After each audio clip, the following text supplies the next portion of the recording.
Ballistics is an increasingly important and complex science that deals with the technical problems involved in hitting a given target in the field and getting the desired tactical results. Sometimes the ammunition we need to do a particular job can be carried to the target or placed in the target's path. Sometimes it can be dropped on the target. But in most cases, it has to be fired or propelled.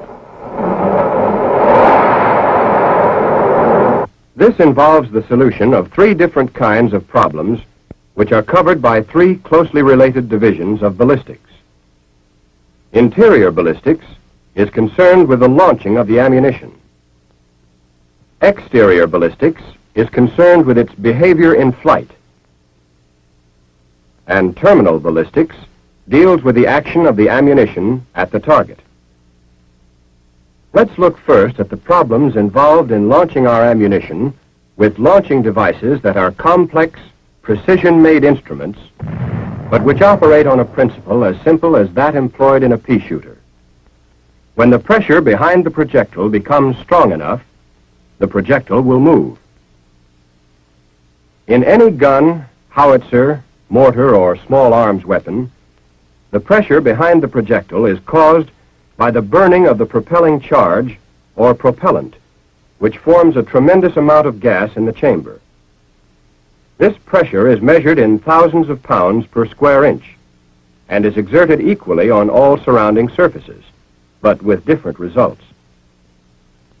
The forces represented by the vertical arrows have no effect on the projectile. The pressure or force to the right is against the projectile, the most readily movable of the surrounding surfaces, and sends it out of the bore. At the same time, the force to the left is against the gun, which moves in recoil.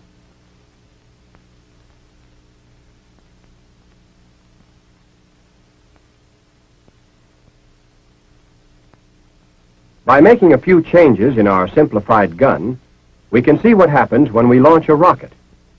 In effect, the lightweight rocket replaces the gun, and the lightweight gas replaces the projectile. The pressure inside, being equal in all directions, forces the gas out of the chamber at an extremely high velocity. At the same time, the pressure exerts an equal force to the left to propel the rocket. Military rockets operate on exactly the same principle as the 4th of July variety. The bazooka also uses the rocket principle, while the recoilless rifle is a combination gun and rocket. The propellant used in guns and most rockets is some form of nitrocellulose, commonly called powder. Modern powder is made in grains, the grains taking many different forms to get the various pressures needed in the many different modern weapons. Apart from chemical composition, grain size is the most important single factor in determining how rapidly a powder charge will burn. Just as wood shavings will burn more rapidly than the same weight of logs because there's more burning surface exposed, so will small grains burn more rapidly than a large grain of the same weight. When small, rapidly burning grains are used, the propelling effect is that of a sharp, sudden thrust. The effect we get from large grains is that of a sustained push. But grain design also affects the rate of burning. In general, there are three types of grain: a large grain with 7 holes, a medium-sized grain with 1 hole, and a small solid grain called a degressive grain. When ignited inside a gun, it burns fast and the pressure rises rapidly. As the burning surface decreases, pressure is generated at a slower rate. Here's a graph to show pressure action during burning. The degressive grain produces a very high pressure quickly, but the movement of the projectile tends to let the pressure drop off rapidly. The medium-sized grain with a single hole is called a neutral grain. In this form of grain, the burning is slower at first, but the burning surface remains constant during the burning period. Thus, the maximum pressure is not as high as with the digressive type, nor does the pressure drop off as sharply when the projectile moves. The large grain with the 7 lengthwise holes is called a progressive grain. Here, the burning surface increases due to the number of holes. The pressure produced is not as high as with the others, but it falls off even less rapidly as the projectile moves. This grain is preferred in modern high-velocity weapons because it gives the projectile a steady push, produces higher muzzle velocities, and has a lower maximum pressure than is possible with other types of grains. There are many other grain designs, the fast-burning powder sheets for mortars, for example. Neutral tube-shaped grains for certain types of rockets, as well as a variety of other kinds, each designed to provide the particular burning characteristics best suited to the weapon concerned. Now let's see what kind of pressure action we need for different guns. When we burn a suitable charge of progressive grains, the pressure is moderate and sustained, sending the projectile out of the bore with a continuous push. This kind of pressure action is just what we need to get high velocity in long-barreled artillery. But now we'll see what happens when we use the same charge in a short-barreled weapon. There's considerable muzzle flash, and the powder continues burning even after the projectile has left the bore, indicating that energy is being wasted. For a short-barreled weapon, a small digressive grain should be used. This builds up maximum pressure quickly to accelerate the projectile in a short space without undue burning afterward. This kind of pressure action is just what we want for low-velocity weapons, such as mortars or pistols. But if we use digressive grains in a long-barreled gun, there's a chance that the higher maximum pressure produced will blow it up. For a rocket, we need a low, steady pressure, so we use a special neutral grain. The low pressure will not burst the lightweight rocket, yet give smooth acceleration. For the V-2 and other large rockets, it's better to use certain liquid propellants, mixing them at a constant rate to assure constant burning.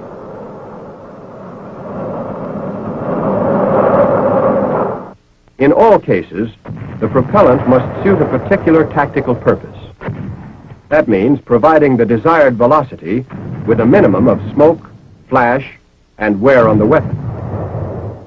Interior ballistics is a highly complicated science, and what you've seen isn't the whole story by any means.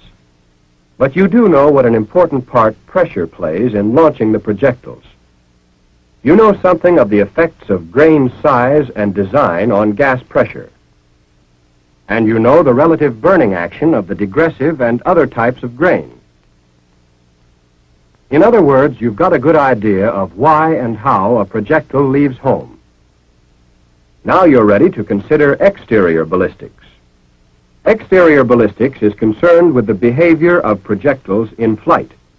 If we could fire a cannonball, influenced by no outside forces, it would continue forever in its original direction at its original velocity.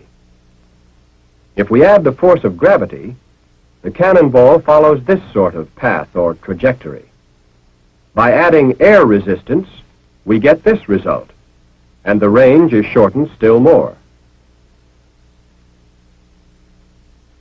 To overcome air resistance and get greater range, we might streamline our cannonball, stretching it into a projectile. But look what happens. Our projectile tumbles, and the range is shorter than ever. We need something to stabilize our projectile in flight. One solution is to equip the projectile with fins. The use of fins solves the problem very effectively for mortars and some types of rockets, and the result is much greater range. Having the projectile spin is another solution to the tumbling problem. This, however, causes the projectile to swerve from a straight course, drifting to one side according to the direction of the spin. That isn't as bad as it might seem because we know it's going to happen and we allow for the drift in aiming. To get the required spin, spiral grooves are cut in the bore of the gun and a soft rotating band put around the projectile. The band engages the grooves and the projectile rotates or spins. Although there are many forces affecting the projectile, the most important to remember are gravity, which pulls the projectile down, and drag due to air resistance, which slows the projectile. There's nothing we can do about gravity, but we can overcome the effects of drag to some extent in the design of our projectiles. For instance, by the streamlined windshield on this one. Boat tailing, another method of streamlining, also helps to reduce drag. For long-range fire, we must consider, in addition to gravity and drag, the effects of varying density of the air, the temperature of the air, winds over the trajectory, and the rotation of the Earth. The basic problem of the exterior ballistician is always the same: to study, improve, and predict the behavior of projectiles or missiles in flight. Solution of the problem involves the knowledge of many complex forces, the application of many scientific principles, the use of many ingenious lightning-fast computing machines. The ultimate purpose of all this is to design projectiles and compute firing tables, both of such accuracy that our combat units get the maximum number of direct hits. And that is where terminal ballistics comes in. In terminal ballistics, we are concerned with what happens at the target, with the problem of getting the type of action we want for each different kind of target by the most economical, practicable means. Our projectiles, bombs, warheads, mines, grenades, and so forth are designed to provide different basic effects. By using a large amount of high explosive, we get an effect called blast, making use of violently expanding gases under tremendous pressure. Blast shatters brittle masonry or concrete. It will also twist and tear the metal construction of buildings and vehicles. If penetration is the important thing, we can use a high-velocity projectile with a tough nose and little or no explosive. This sort of projectile will penetrate wood, stone, and up to several inches of steel. By using certain proportions between the weight of the explosive and the thickness of the projectile, we can get fragmentation. Our projectile or bomb breaks up into hundreds of flying fragments. They penetrate like bullets, but leave more jagged, irregular holes. Fragments from bursting shells can do severe damage to personnel and to light structures, such as this plane. Finally, by using incendiary projectiles or bomb clusters, we can start fires to cause great damage in a city, or in a structure or area where large quantities of supplies are stored. Generally speaking, each type of action will be effective against one particular type of target, but a combination will be even more effective. So our projectiles and bombs are usually designed with such a combination in mind. Now, to time or control the action of the projectile at the target, we use different types of fuses. Some of our fuses act on impact, either instantly or after a short delay. Time fuses act to set time after launching. Proximity fuses when they get near the target. Fuse location is also important. In certain cases, we'll get the best results by placing the fuse at the front end of the projectile. In other cases, it works better in the base. Bomb fuses are sometimes placed on the side, and in the larger bombs, more than one fuse is necessary. The fuse type and fuse location determine to a large extent the type of action we get at the target. Now let's consider a typical application of these fundamentals of terminal ballistics in dealing with an enemy plane. Fragmentation is the effect we want. Besides endangering personnel in the plane, flying fragments can wreck the engines, weaken structural members, and may penetrate the fuel tanks, generating enough heat to start a fire. The shell to do this particular job must carry enough high explosive to shatter the shell case and produce high-velocity fragments of the most effective size. Now, what about the fuse for this job? We might use a time fuse, but our best bet will be a fuse of the proximity type, one that will go off automatically when it's near the target. If we're dealing with an armored target or one of reinforced concrete, the first problem is to penetrate. So we need a tough-nosed, armor-piercing projectile that will be strong enough to withstand impact, one that will penetrate without breaking up. Fragmentation is effective after penetration, so a small explosive charge is added. In this case, the fuse must be placed in the base of the projectile and should have a short delay action after impact. The combined effect of penetration and fragmentation gets both the pillbox and its occupant. If we don't have high velocity, we can get penetration by sharply focusing the force of the explosion. This is done by the proper shaping of the high explosive charge.